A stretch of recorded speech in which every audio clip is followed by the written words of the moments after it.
Unaweza ukakosa uzuri wa sura, lakini ukapewa tabia ambayo ikawa kama kivutio cha watu wengi kukukubali na kukupenda. Nilipendwa sana na majirani zangu. Njoo nikupe story. Siku moja nilikuwa zangu ghetto, nilishangaa nagongewa mlango na jirani yangu Salma. Alikuja na simu yake, akasema na tatizo kuwa system charge haipeleki chaji. Hivyo anaomba nijaribu kumtengenezea. Japo anajua kabisa mimi sio fundi, lakini aliamini kwa kuwa mimi ni mwanaume, anajua siwezi shindwa kitu chochote. Basi na mimi sikutamani kabisa kupoteza imani yake ya yeye kuniamini. Nilichukua jukumu la kuchukua simu na kuingia nayo mpaka ndani. Niliifikisha kwenye chaji, nilishangaa inapeleka vizuri tu, kitu ambacho kilinishangaza. Kisha nikaendelea kupeluzi. Hafla mlango ukagonga tena. Nikamwambia kuwa nakuja. Nilisogelea mpaka mlango, niliugusa taratibu. Nilishangaa kumuona ni Salma. Salma alisema, "Jirani, samahani kwa usumbufu. Tafadhali naomba uniazime pasi yako. Mimi pasi yangu ina shida kidogo." Nikamwambia, "Oh, una mtoko?" Akasema, "Hapana, sina mtoko, ila nguo yangu nataka tu niandae." Nilimpeleleza tu kwa udogo, haikumaanisha nilitaka kujua stori nyingi, ila nilifanya kwa uchangamfu tu. Nilimpatia pasi na kisha akaondoka. Nilifunga mlango wangu na nikaendelea na shughuli zangu. Dakika hata hazikuchukua, basi alirudi tena na aligonga mlango. "Oh, Salma." Akasema, "Asante jirani, nimemaliza."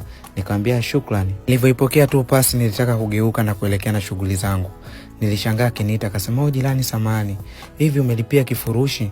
Nikamwambia, "Ndio, kifurushi kipo." Akasema, "Samahani, naomba nije niangalie tamthilia yangu nawe ipenda, maana kifurushi kwangu kimekata." Nilimkaribisha bila iana na baadaye aliingia. Moja kwa moja nilikaa kwenye kitanda na yeye alifuatia. Kutokana nilikuwa naangalia channel tofauti, nikaona sina budi, nikachukua remote na baadaye nikabadilisha ili kumwekea tamthilia aliyokuwa naipenda.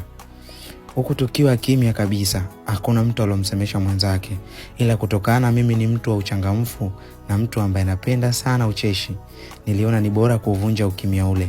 Lakini kabla sijaongea, nilimwekea channel aliyokuwa naitaka. Ilikuwa ni ya maigizo. Baadaye niliamua kumsemesha. Nikamwambia, "Jirani, unapenda sana tamthilia?" Kanambia, "Acha tu jirani. Yaani kifurushi kimekata kwangu, najisi kuchanganikiwa.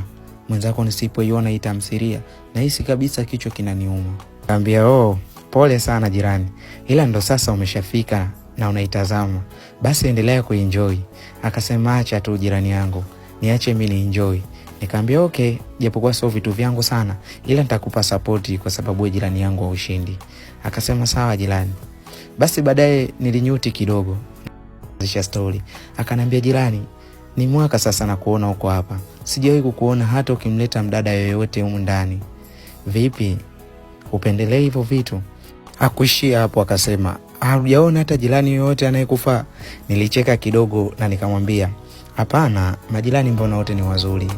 Mashallah, wamejaliwa kila kitu. Lakini mimi sipendelei tu kwa sababu na misimamo yangu ambayo nimejiwekea na malengo, kwa sababu mapenzi mazuri yanahitaji uwekezi." Basi stories zilikuwa ni ndefu sana. Tuliongea sana, aliniuliza maswali ambayo nilikuwa sitegemei kabisa kuulizwa na jirani yangu. Maswali ya uchokozi, na kisha nikamwambia, "Jirani, nimechoka sana. Ngoja nijipumzishe. Wewe endelea kucheki movie, ila mimi nitakuwa na wewe tu hapa kwa kivuli changu." Kutokana na mchoko nilikuwa nao, usingizi wa kuchukua muda ulinipitia. Jirani yangu alibaki akitazama movie peke yake. Sikujua kilichoendelea huko juu, ila ndani ya story alibaki akiniangalia. Sikujua jirani alikuwa na mambo gani aliyokuwa anafikiria kwenye akili yake. Alipeleka kucha yake mdomoni, aliushika moyo wake, akionekana ni mtu mwenye hofu. Alisogea taratibu kusogelea paji langu la uso, huku akiuandaa mdomo wake. Sikujua anataka kufanya nini. Hafla alitokea jirani yangu mwingine aliyokuwa anaitwa Suzi. Hafla Salma alistuka, na mimi pia nilistuka kutoka ndani ya usingizi. Jirani wa pili alipoingia alifahamika kama Suzi. Salma alikaa kimya na Suzi alisema, "Karibu." "Samahani jamani. Jirani, nilikuwa nimekuja kucheki movie." Okay. Asante." Uko poa lakini? Niko poa, sijui wewe. Nilishangaa ujio wa Suzi imekuwa sababu ya Salma kuondoka. Sikuelewa. Suzi alitulia kwa umakini na kaendelea kucheki movie, na mimi bado nilikuwa na wenge la usingizi. Niliendelea kulala. Siku nyingine niliamka mapema sana, nikawa naelekea zangu kazini. Nilishangaa Suzi alinisimamisha na kuniambia, jirani, samani, naomba uniachie funguo ili baadaye niingie nicheki movie. Basi nilimwambia hakuna shida. Niliupeleka mkono wangu mfukoni kutafuta funguo. Nikakumbuka kuwa sijafunga. Nilimwambia jirani sijafunga, unaweza ukaingia tu maana pako wazi. Basi mimi nilielekea zangu jobu na baadaye jirani alienda kwenye chumba changu. Alipofika tu alishangaa sana kukuta ujio wa Salma. Wewe, mimi si ndo lomba funguo, mbona nimekukuta humu? Vipi wewe?